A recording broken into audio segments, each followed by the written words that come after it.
Bonsoir, bienvenue dans la bande à Carlyle. Au sommaire, au Cameroun, le gouvernement interdit tout débat sur la santé du président Biya. Et en France, l'acteur Abou Sangaré toujours menacé d'expulsion. Dans l'actualité littéraire, le prix Senghor 2024 a été décerné cette année à Rachel Scholz. On en parle avec la présidente Dominique Loubao. Bonsoir. Bonsoir. Découvrons l'image du jour avec Lorraine qui nous rejoint dans la bande aujourd'hui. Bienvenue Lorraine. Bonsoir Carlyle. C'est quoi votre image du jour ? Alors, c'est donc l'image du boycott de l'iPhone 16. Donc, depuis le début d'année, on assiste à des manifestations qui s'opèrent dans les 4 coins du monde afin de dénoncer le génocide qui se déroule à l'est de la République démocratique du Congo. Que ce soit à Genève, à Paris, à Bruxelles, la mobilisation en faveur du peuple congolais est de plus en plus forte. Par ailleurs, ces derniers mois, plusieurs comités ont appelé au boycott de l'iPhone 16. Donc pourquoi ? On voit l'image, hein ? Oui. Pourquoi la marque Apple fait polémique ? Et pourquoi on la considère comme un acteur principal alimentant ce génocide ? Elle continuerait à se servir donc allègrement des ressources minières qui se situent donc au Congo, principalement du coltan, qui est un composant donc, principal pour la fabrication de nos téléphones. Et ce coltan, donc, qui se trouve en plus en zone de guerre à l'Est, est exploité de manière aussi indigne. Les mineurs qui y travaillent ne sont pas forcément bien traités. Alors l'iPhone 16, le prix du sang. Pourquoi les autorités compétentes ne font rien ? Ces manifestations et appels à boycott peuvent-elles réellement servir à quelque chose ? Et comment faire pour arrêter ce massacre donc vécu par la population congolaise depuis de si nombreuses années ? Merci Lorraine. Mais avant de répondre à ces questions, on va faire peut-être le serment que personne ne va acheter l'iPhone 16 ici. Ça. Personne ne s'engage ici. Bon, ça attend bien. Réaction ? Mais moi, je n'ai pas d'iPhone déjà, c'est bien. Voilà. Donc, par contre, je suis très intéressée parce que je dirige aussi une galerie d'art et j'ai des artistes congolais. Et j'ai vendu 2 œuvres d'un artiste qui justement parlait du travail des enfants au Congo. Et ça a été acheté par quelqu'un qui était très touché par ça. J'ai accepté de travailler avec cet artiste, Marc Macalou, qui vit sur place et qui, à sa façon, défend les enfants qui, en bas âge, sont traités comme des esclaves pour aller extraire ce minerai. Les parents, pareil, et ils ne s'en sortent pas. Ces tableaux ont été vendus au mois d'août 2024 et je suis ravie de l'avoir fait. J'ai fait tout pour rapatrier ces tableaux ici et les vendre parce que c'est ma façon à moi de boycotter aussi, effectivement, et dénoncer le travail de ces enfants mineurs. Exactement. Antoine, vous qui êtes congolais d'origine, comment vous percevez un peu ces manifestations ? Est-ce qu'elles serviront à quelque chose, sincèrement ? Parce que là, il faut laisser le marché. Hein. Oui. C'est pas un coup d'épée dans l'eau. Bon, en soi, c'est une très bonne chose parce que ça permet de vulgariser, démocratiser et surtout de montrer d'une certaine manière ce qui se passe à l'est de la RDC, qui est totalement indigne parce qu'il y a, comme Lorraine l'a rappelé, des enfants travaillent et il y en a d'autres qui meurent également dans les mines et même par leur travail, ils n'arrivent pas à s'en sortir. Et le problème, c'est qu'aujourd'hui, les minerais de la RDC, ils valent énormément d'argent et il y a énormément de sociétés qui en profitent et le pays lui-même, il n'en profite pas. Et donc, c'est très, très important que la diaspora aujourd'hui puisse, d'une certaine manière, montrer tout ce qui se passe là-haut. Donc, c'est totalement normal et j'encourage tous les Congolais, d'une certaine manière, en France, en Europe, enfin en Occident de manière générale, à manifester et surtout à montrer que ce qui se passe en RDC est totalement anormal en fait. Cédric, est-ce qu'il y a une certaine hypocrisie générale sur ce sujet ? Oui, je rejoins un peu Antoine sur ce qu'il disait, en tout cas par rapport à que ce soit le conflit, que ce soit vraiment ce qui se passe en RDC depuis plusieurs décennies maintenant. C'est bien de voir toutes ces actions, en tout cas, qui se font de plus en plus, qui permettent un peu de vulgariser, de mettre en avant ces conflits, en tout cas, qui est fait en RDC, parce que effectivement, aujourd'hui, il se trouve que de plus en plus, on se rend compte que il y a certains conflits, entre guillemets, qui sont mis en avant plus que d'autres. Alors que le conflit en RDC, c'est plus de 20 ans maintenant et il y a tellement de désastres. Aujourd'hui, c'est vrai, il y a l'histoire du coltan, l'histoire de l'iPhone 16, mais c'est encore beaucoup plus que ça. C'est pas que seulement vraiment ce sujet-là. Donc, c'est vraiment important de pouvoir mettre cela en avant afin de mettre vraiment des actions qui vont permettre, entre guillemets, d'espérer changer les choses une fois de plus, parce que bon, ça fait des années et des années qu'on essaye de mettre les actions en place pour pouvoir changer les choses, mais malheureusement, jusque-là, rien ne change concrètement. Donc. Laurette, est-ce qu'il y a un vrai engouement sur les réseaux sociaux concernant ce sujet? Alors oui, on peut vraiment voir plusieurs médias, des comités qui ont des pages sur les réseaux sociaux qui relaient des publications. Que ce soit d'ailleurs même aussi aux États-Unis, on voit beaucoup de posts, comme vous avez pu le voir, celui-là est en anglais, qui montrent que vraiment ce sujet est pris au sérieux. Je pense que la jeunesse est également consciente et justement elle manifeste. Elle ose parler, elle ose dire les choses. Est-ce qu'il y a une réaction du côté d'Apple, par exemple?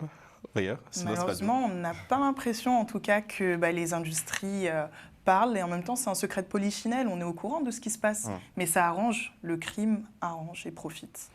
Merci beaucoup, Laurette. Pour rebondir, l'État de la RDC a tenté une action en justice contre Apple, en France notamment et aux États-Unis, et ils ont adressé une fin de recevoir. Et les avocats de la RDC, justement, essaient encore de poursuivre cette société-là dans le même but, en fait. On va suivre tout ça de près. Parlant du Cameroun, nous, dans une circulaire estampillée très urgent adressée au gouverneur de région et dont l'objet est interdiction de certains débats dans les médias, le ministre de l'administration territoriale dénonce, je cite, les personnes sans scrupules qui inondent dans les médias et les réseaux sociaux de nouvelles mensongères sur l'état de santé du président de la République.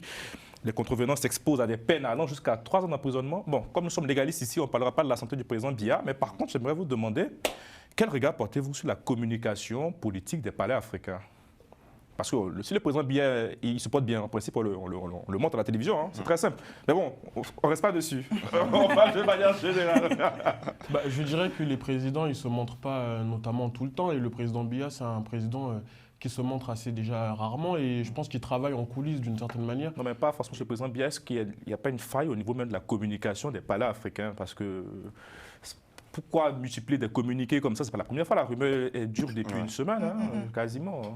Moi, je pourrais vous dire, écoutez, en France, pendant très longtemps, Mitterrand, on ne parlait pas de sa santé. On n'a pas parlé de la santé non plus de M. Pompidou. Alors, si en Afrique, on commence à ne rien dire, je crois ça ne va pas tarder à changer. Mais Mitterrand, c'est pas vieux. On n'avait pas le droit de dire qu'il avait un cancer. Donc c'est légitime pour vous? Non, c'est pas légitime du tout. C'est pour vous dire que tout simplement, pendant très longtemps, on n'avait pas le droit de dire ce qui se passait au sein du palais. Et les gens ne savaient pas qu'ils avaient des présidents moribonds. Attendons, ça va sortir. Tout change. Tout change. Cédric, même réaction? Vous êtes optimiste? Vraiment, même réaction. Après, de toute façon, les polémiques un peu sur l'état de santé des dirigeants, il y en a plusieurs. Que ce soit Paul Biya aujourd'hui, il y a eu Bongo aussi à un moment donné. Donc, de plus en plus, ça crée un peu, en tout cas, des idées, tout simplement. On se dit, est-ce que réellement il est encore en vie ou pas et tout, etc. Justement, donc pour éviter, est-ce que les palais ne doivent pas peut-être revoir leur manière de communiquer? Par rapport à l'état de santé du... De manière générale, ça communique très mal en Afrique, moi j'avais Mais après, c'est des sujets assez sensibles. Oui. C'est une personnalité qui est quand même à la tête de l'État. Donc on ne peut pas se permettre de communiquer à tout vent sur son état de santé, quoi. Donc ça se comprend également des fois qu'il puisse garder un peu ce secret-là sur le réel état de santé du président de la République. Ouais, c'est pareil, il faut être confidentiel comme ça. Ça alimente les rumeurs, justement. C'est ça aussi, j'ai envie de dire, l'effet boomerang, c'est que ça alimente des rumeurs. Il y a beaucoup de rumeurs. Hein. Peut-être être plus transparent, mais bien entendu choisir ses mots pour ne pas inquiéter. Mais encore une fois... Faut faire simple, se montrer. Moi, je pense que ça permet de protéger l'État d'une certaine manière également. Ouais, parce que si, d'une certaine manière, un État commence à communiquer à tout va sur l'état de santé du président, on ne s'en sortirait pas. Ça serait une faiblesse pour l'État. Quand on prend la Russie, par exemple, Poutine, on ne sait jamais s'il est malade ou pas. Donc, voilà. Et même quand, j'avais vu un reportage dessus, même ce qu'il boit, il est contrôlé par ses gardes du corps avant. Donc juste pour vous dire à quel point, pour moi, un État, il doit être fort. Et il doit d'abord mettre en avant le président et donc mettre en avant les problèmes de santé du président. C'est faillir à un devoir d'État. La confidentialité n'exclut pas la sincérité envers les citoyens. C'est leur devoir fondamental. Alors, parlons d'Abou Sangaré. Nous sommes dans un monde aujourd'hui, tenez-vous bien les amis, où on peut être primé à Cannes et demeurer sous le coup d'une OQTF ou obligation de quitter le territoire français. C'est le cas de ce jeune acteur guinéen de 23 ans qui s'est révélé au cinéma dans le dernier film de Boris Lokjin, L'histoire de Souleymane, récompensé au Festival de Cannes par le prix meilleur acteur et le prix du jury dans la catégorie Un certain regard. Et après 3 refus de titre de séjour, il a enfin reçu un récépissé, ce qui lui permet de rester sur le territoire français au moins pendant 6 mois en attendant la décision préfectorale. On va regarder la bande-annonce de ce film et après je vous laisse réagir. Monsieur Sangaré, moi je suis là pour vous écouter. C'est quoi votre histoire à vous? Frérot, je t'ai donné le compte pour que tu travailles. Ça sonne pas. Il faut travailler, frérot. On n'est pas venu en Europe pour jouer. Fais le tour. Toi, c'est pas Emmanuel, toi. Effectivement. Pas eu, là. Ouais, c'est pas eu. Souleymane, Mouriandi. Moi, j'ai besoin des sous. Demain, je te paye à 13h. C'est pour moi. Courage. Merci beaucoup. Vous voulez un coup de main? On va doucement. Souleymane, c'est pas le 22 février, c'est le 19 février. Entretien dans 2 jours. Radio, on maîtrise l'histoire. Il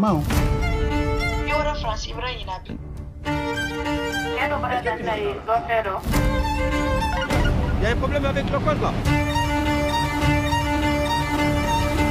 On a mis toujours encore. Continuez d'avoir un compte. Ça va, t'es pas trop fatigué? 115 Paris, bonjour. Je sais prévoir une place pour ce soir, s'il vous plaît. Faut pas stresser, reste optimiste. S'il vous plaît, ne me pousse pas. Au lieu de me pousser, si vous me passez la commande. T'as pas le droit de frapper chez moi. Tu as peur pour l'entretien? Comment ça, tu me dois rien? Je veux mon argent. T'as pas à avoir peur. Allez, dégage. Tu sais ce que tu as vécu. Et si on me prenne pour un menteur? Non, mais toi, t'es pas un menteur. Tout ira bien. L'histoire de Souleymane qui est sortie en salle ce 9 octobre. Télérama a titré « Un acteur touché par la grâce ». Moi, j'ai bien aimé, je sais pas pour vous. J'ai pas. Franchement, Waouh. c'est le terme adéquat, je pense. Ah. Vraiment, que vous inspire l'histoire de ce garçon-là qui a quand même qui est passé par la Méditerranée et aujourd'hui est primé à Cannes et qui n'a pas les papiers? Il faut préciser. Lorraine, je pense que tu peux me dire plein de choses parce que Lorraine a écrit un bouquin semblable à l'histoire de ce garçon. Pour le coup, l'histoire que je raconte dans mon livre est C'est quoi le titre déjà? La même, c'est Barry, I Love You. Barry, I Love You. Oui. Et l'histoire de Souleymane est très touchante, il faut le dire, et tellement contradictoire parce qu'on est primé à Cannes et on est toujours, poursuivi par une OQTF. C'est quand même... Il y a 20 minutes qui a écrit un papier en disant primé mais expulsé. C'est pas normal. Ça a de la gueule quand même comme expression. Mais malheureusement, en France, il y a quand même une grosse stigmatisation sur les personnes. Oui, il faut le dire. Sans papier? Oui, aujourd'hui. Personnes sans papier. Et pourtant, il travaille. Il a une promesse d'embauche de ce que j'ai entendu. Donc, il s'est inséré quand même. Je crois qu'il est arrivé, il avait peur de rester à Paris, il est parti à Amiens. Oui. Et là-bas, il a travaillé un peu dans une asso et tout. Ça. Donc, il est quand même gentil pour faire simple. Il est inséré. Mais il est en France depuis combien de temps? 7 ans. Depuis 7 ans. 7 ans, à peu près. On est en plein, on a vu les élections en juin. C'est ça. Vous savez très bien qui a failli passer. Exactement. On est dans une espèce de crispation, de repli identitaire, de racisme, de ratonnade. Je suis née en France, j'ai jamais vu mon pays devenu aussi dangereux. Donc l'histoire de Souleymane, c'est vraiment le miroir de la société française aujourd'hui. L'espèce d'hypocrisie où on applaudit et en même temps, d'autres mettent des gens dehors. Donc je pense que les choses vont se décrypter parce que le Front National, le RN, n'est pas au pouvoir. Est-ce que le cas de Souleymane va mettre le doigt sur le problème des sans-papiers? Peut-être. Donc c'est un très bon film qui arrive au bon moment pour justement terminer ces élections qui nous ont laissé vraiment sur une amertume. Il paraît qu'il y a des femmes qui sont frappées chez elles, j'ai appris ça. On rentre chez elles, on les frappe, des Noirs. Donc en ce moment, c'est devenu très dangereux. Donc je pense que c'est un film qui sort au bon moment. Antoine?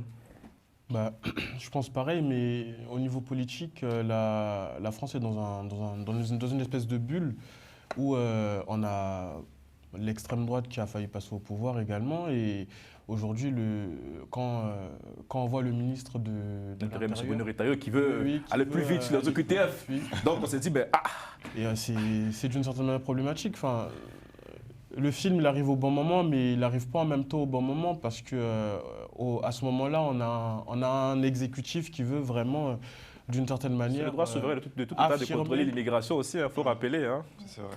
Oui. Oui, mais on veut contrôler l'immigration, mais on fait tout d'une certaine manière pour également enrayer l'appareil juridique. Parce qu'aujourd'hui, dans les tribunaux administratifs, par exemple, il y a 40% des contentieux qui sont liés au contentieux des étrangers. Et c'est problématique parce que ça permet de brouiller d'une certaine manière le système juridique, l'enrober de choses alors qu'il n'y a pas forcément... Certains disaient qu'il y avait trop d'OQTF. En fait, c'était maintenant, après le refus de titre de séjour, automatiquement, on te balance une OQTF. Bon. Exactement. Aujourd'hui, en France, il y a 138 000 OQTF. Enfin, l'année dernière, il y avait 138 000 OQTF qui avaient été donnés, alors que la France n'exécute même pas 10%. Mais c'est extrêmement aussi avec les États, les fameux laissez-passer qui peinent aussi à aboutir. Donc le problème, il est assez large, il n'est pas comme, merci déjà, comme le décrivent certains politiques. Et je pense que l'histoire de ce jeune-là, il fait quand même 23 ans, peut-être met aussi en avant ces talents africains qui sont dans ce pays, mais qui ont du mal à émerger à cause de ces démarches administratives. Est-ce que vous en connaissez quelqu'un, des gens par exemple, Cédric, qui vivent pareille situation? Je ne suis pas acteur, hein, mais qui... Quotidiennement. Oui, parce que moi, quand je vois ce genre de situation, la première question que je me pose, c'est combien y a-t-il d'abous finalement qui n'ont pas eu la chance d'être en lumière, tout simplement, à travers de ce qu'il lui dit, film. S'il n'y avait pas ce film, je ne suis pas sûr qu'on aurait eu... Exactement. Et du coup, aujourd'hui, il y a une panoplie excusez-moi du terme, de migrants qui sont là, qui veulent s'insérer dans la société, qui se donnent corps et âme quotidiennement pour avoir quelque chose, pour pouvoir être dans une situation assez stable, que ce soit professionnellement ou socialement parlant, mais qui finalement ont juste besoin d'un coup de pouce administratif pour se régulariser. Parce qu'effectivement, aujourd'hui, quotidiennement, tu rencontres ce genre de personnes-là qui finalement se donnent corps et âme. Ils trouvent un travail, ils veulent se régulariser, ils veulent faire quelque chose, en tout cas s'insérer dans la société française, mais finalement, à cause de ces barrières administratives, se retrouvent vraiment dans une situation assez précaire. Ils sont nombreux comme ça. Et pourtant, il y a pas mal aujourd'hui de métiers, surtout par exemple les métiers qu'on appelle les métiers en tension. On sait qui les fait finalement. On sait quel profil on retrouve dans ce genre de métier-là. Mais ces personnes-là aujourd'hui ne demandent qu'une seule chose, de se faire régulariser et de pouvoir tout simplement apporter également leur pierre à l'édifice à la société française. Donc c'est bien beau de montrer toujours le côté un peu, allez, je vais dire ça comment, le côté négatif de l'immigration clandestine avec tout ce qui se passe quotidiennement, etc. Mais c'est bien aussi... C'est une chance quand on voit ce qui se passe. C'est bien aussi de montrer le côté positif également qu'apporte l'immigration sur le territoire français. Pour moi, c'est assez important. Il y en a beaucoup qui sont insérés. Enfin, je dirais que même la plupart, ils sont insérés. Ils travaillent au noir dans les restaurants. Exactement. Là, on parle de Abou, il est livreur pour Uber Eats. Enfin, même pas pour Uber Eats, il utilise le compte de quelqu'un. Il se passe pas de pub. C'est de l'exploitation. C'est de l'exploitation d'une certaine manière. Exactement. C'est pareil pour que la RDC. Aujourd'hui, Uber, c'est exactement qui effectue ces métiers-là. Et donc, c'est aussi à ces sociétés-là de prendre à corps et à bras les problématiques pour pouvoir aider ces personnes-là à s'insérer. Parlons à présent du prix Senghor. La cérémonie a eu lieu ce mercredi. Alexandre, vous y étiez? Exactement, Carlyle. J'ai pu avoir l'honneur d'assister à cette 19e édition du prix Senghor et c'est un honneur de vous avoir, Madame Lou Bao. Donc j'ai pu faire un petit reportage sur cet événement qu'on verra tout de suite. Donc c'est un véritable hommage à la francophonie et à la francophilie qui met à l'honneur des talents émergents de la littérature. Donc ça a été créé en 2006 à votre initiative, Madame Lou Bao. Ce prix affirme être un halo de lumière pour des jeunes écrivains vers la reconnaissance, tout en perpétuant l'héritage du grand Léopold Sédar Senghor, d'où ce nom, poète, président, je ne le présente plus, défenseur passionné de la langue française. Donc chaque année, on le voit, le prix Senghor récompense un premier roman écrit en français avec une ambition double, encourager la pratique de la langue française à travers le monde et rendre hommage à l'homme qui a si brillamment défendu la francophonie. C'est un prix qui célèbre la diversité linguistique cette année encore, avec des lecteurs en plusieurs langues, y compris l'arabe, on l'a pu le voir. Donc l'édition 2024, elle a une saveur particulière. 2 autrices belges brillent cette année. L'une qui a reçu le prix Sangor 2024. Et l'autre ? Et l'autre, une mention spéciale marquant un moment important pour la scène littéraire francophone. Donc l'année dernière, ça s'est passé dans le musée du Quai Branly. Tout à fait. Et aujourd'hui, cette année, le mercredi, la 19e édition a eu lieu à la faculté de Loyola, en plein cœur du 6e arrondissement de Paris. Donc il y a eu plusieurs récitals de poésie, des lectures littéraires, des débats animés avec les membres du jury. Donc le français dans toute sa splendeur était célébré par des voix venues du Québec, d'Afrique, d'Europe et bien au-delà, offrant un panorama éblouissant de la francophonie. Donc les lauréats de cette édition ont été sélectionnés après une première liste de 15 titres dévoilée à la mi-septembre. 50 titres. 50 titres, puis une autre sélection de 15 titres, c'est ça. Et parmi les finalistes, on retrouve 2 autrices belges, Bénédicte Lotoko avec Sabri encore, et Rachel Scholz pour Pipeline, 2 œuvres puissantes qui incarnent à merveille l'esprit d'innovation et de créativité que ce prix qui veut célébrer. Donc au fond, une question demeure, comment la francophonie continuera-t-elle à évoluer avec ces jeunes plumes venues de tout horizon qui insufflent à la langue française une nouvelle énergie et une nouvelle perspective. Donc, Madame, aujourd'hui, nous avons le grand plaisir de recevoir Madame Dominique Loubao. Dominique, alors, créatrice du prix Sangor, au premier roman francophone et francophile. Vous êtes dotée d'une quadruple formation d'ingénieur interculturel, de juriste et de communicante marketing. Donc, en 2006, vous avez coordonné ce prix-là. Et donc, j'ai une première question pour vous. J'ai l'impression qu'à chaque édition, il y a un thème qui semble se détacher des œuvres. Cette année, et on en parlait juste avant dans l'émission, c'est la question d'identité, qui est particulièrement marquante, comme dans ces 2 livres. Est-ce que vous pouvez nous parler de cette thématique de l'identité qui traverse peut-être cette édition ? Oui, merci beaucoup déjà de votre invitation. Donc le prix Sangor a effectivement 19 ans et on a voulu rendre un hommage à Sangor. J'aurais pu prendre Zola, qui est aussi immigrant et d'Italie. Mais pourquoi Sangor? Ça s'est fait naturellement. Parce que tout simplement, Sangor, pour moi, est ce qu'on a évoqué tout à l'heure, c'est la quintessence, même le résumé du français qui fait partie de ceux qui ont créé le concept de la négritude, qui ensuite va tomber en amour de la langue française, cette espèce de paradoxe entre celui qui défend la négritude et en même temps qui est un passionné de langue française et qu'on traite de soumission, qui a osé dire que l'émotion était nègre et que l'intelligence était hellène. Ça n'a pas beaucoup plu aux écrivains qui sont arrivés juste après. Mais en fait, Sangor, c'est quand même, faut se dire qu'en 1935, il était agrégé d'histoire, de langue française et qu'il enseignait le français à Tours, l'endroit où on parle le mieux le français. Pendant que Joséphine Baker chantait « J'ai 2 amours » avec des bananes autour, lui était en train de donner des cours de français à Tours. Donc pour moi, c'est un personnage qui me fascine.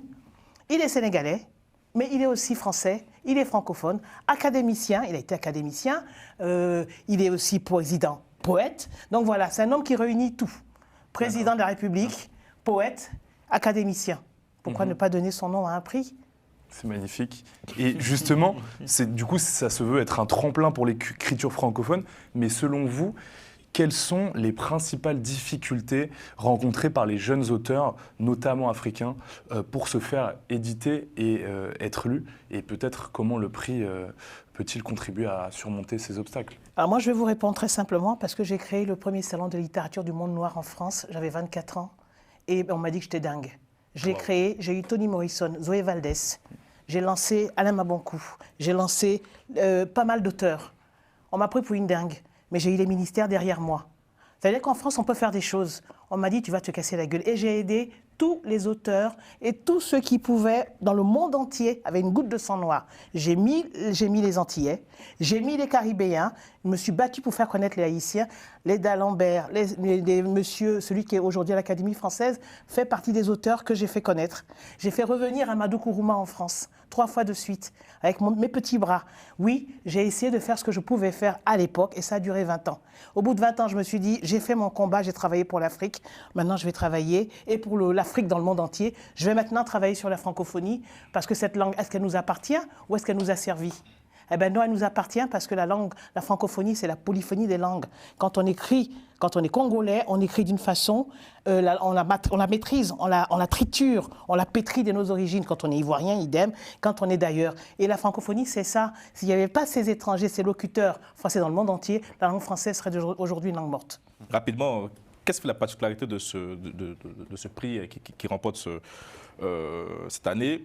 C'est Pipeline. Pipeline, oui. De Rachel Scholz. Pourquoi ce choix? Alors, Pipeline, Rachel Scholz nous a complètement... c'est une écriture qui est rock. Ce livre, quand je l'ai lu, quand les membres du jury l'ont lu, on s'est dit, mais c'est un garçon qui a écrit ce livre, c'est un mec? Non, c'est une nana. Elle parle de quoi? Elle parle justement du marché souterrain qui se passe à Bruxelles, où l'essence coûte cher. Donc, on apprend que je ne vais pas dire le mot Uber, mais on apprend que les taxis, les Uber et pas mal de gens, pour acheter de l'essence moins chère, ne traversent plus la frontière. Il y a un marché économique parallèle. Et c'est ce qu'elle décrit. Pipeline, c'est vraiment des gens qui ont décidé, il y a des Africains, il y a des gens qui ont une belle vie, qui viennent là pour s'encanailler, qui, la nuit, se transforment en vendeurs d'essence. Et ils ont trouvé une pipeline la nuit et ils vont siphonner l'essence. Ils la récupèrent au risque de se faire tuer et ensuite ils vont livrer dans des quartiers un peu chelous ou ailleurs des gens qui achètent l'essence moins chère. Elle écrit de manière, c'est âpre, c'est épais, c'est magnifique. Schlag, faite de sensations crasseuses. Oui, mais elle est complètement dingue. Et je lui ai dit, mais vous êtes une fille, toute mignonne avec vos cheveux longs, et vous écrivez ça, et ça se passe à Bruxelles dans un quartier compliqué. Donc elle méritait d'avoir ce prix parce qu'elle a utilisé la langue. C'est une langue qui est jeune, ce sont des jeunes, ce sont des premières plumes, et elle maîtrisait très bien ce travail-là. Ça brille encore, c'est aussi Bruxelles, elle est métisse congolaise, elle a eu le 2e prix.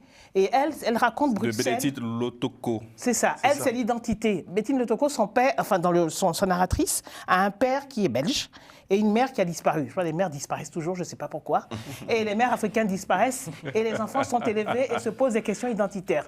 Elle se sent très belge, mais elle voit bien qu'elle est différente parce qu'elle est métisse. Et là, elle nous raconte. C'est vraiment le Bruxelles qu'on ne connaît pas, avec une écriture crue. Elle parle de sexualité, elle parle de femmes libres, elle parle de... Voilà, vraiment, ce sont des plumes qui... N'en dites pas plus. Lisez. Vous invite à lire ces 2 bouquins, autrement je les prends.